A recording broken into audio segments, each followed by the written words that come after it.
స్తోత్రం చెప్పండి. హల్లెలూయా. ఓకే, ఈ సమయంలో బాబు గారు ముందుకు వచ్చి ఒక మాట తెలియజేస్తారు. దేవునికి మహిమ కలుగును గాక. మేమందరికి తెలుసు, ముఖ్యంగా మేడం గారు మాట అన్నారు.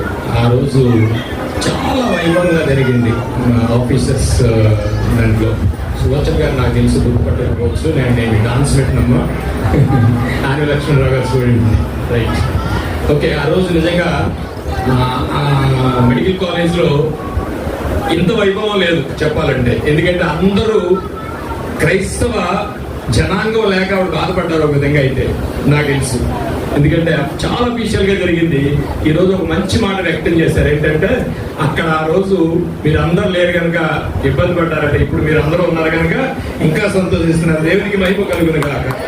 ఏది ఏమైనా ఒకడు పానము చేసినను భోజనము చేసినను ఆయనకి మహిమకరంగా ఉండాలి కనుక అందరూ జన్మదిన శుభాకాంక్షలు చెప్పారు.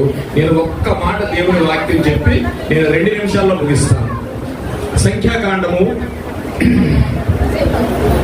8వ అధ్యాయము 25వ వచనం.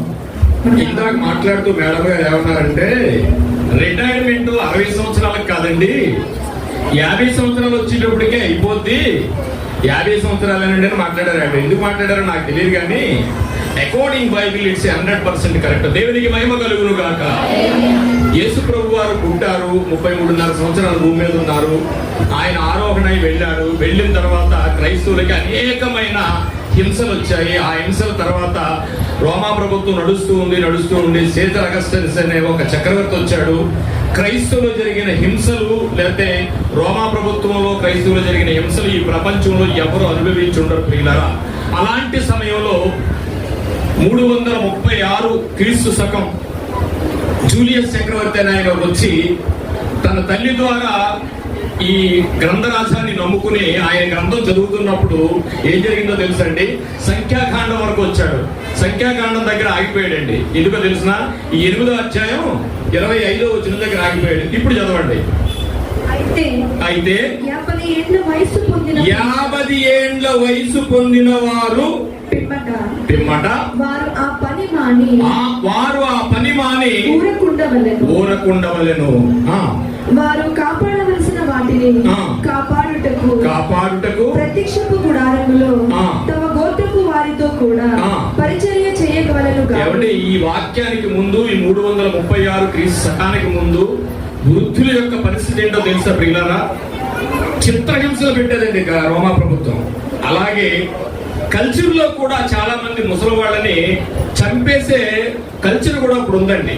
ఇక జపాన్ లో అయితే చెప్పక్కర్లొద్దు. జపాన్ సివిలైజేషన్ చూసుకుంటే ముసలి వాళ్ళని తీసుకెళ్లి 60 ఏళ్ళు దాటిన తర్వాత అమ్మ ఏమనుకోవద్దని కొండల మీద కింద చూసేసిన రోజులు కూడా ఉన్నాయి. వాళ్ళ కల్చర్ అన్ని సంవత్సరాల్లో లేవు, అన్ని చోట్ల లేవు, కానీ ఆ కల్చర్ ఈ భూమి మీద జరిగింది. అలాంటప్పుడు ఈ రోజు ఇక్కడ ఎవరైనా గవర్నమెంట్ లో రిటైర్డ్ అయ్యి పెన్షన్ తీసుకుంటారంటే దానికి బైబిల్ కారణం. దేవునికి మహిమ కలుగును గాక.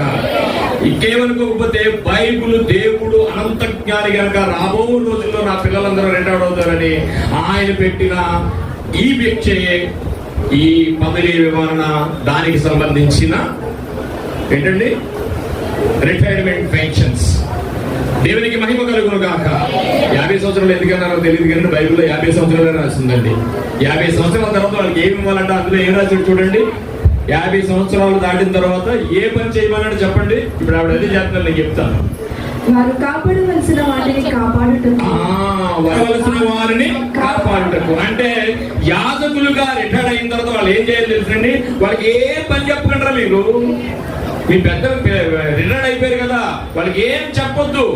కానీ వాళ్ళు కాపాడవలసి ఇంకా కాపాడుతూ ఉంటారు.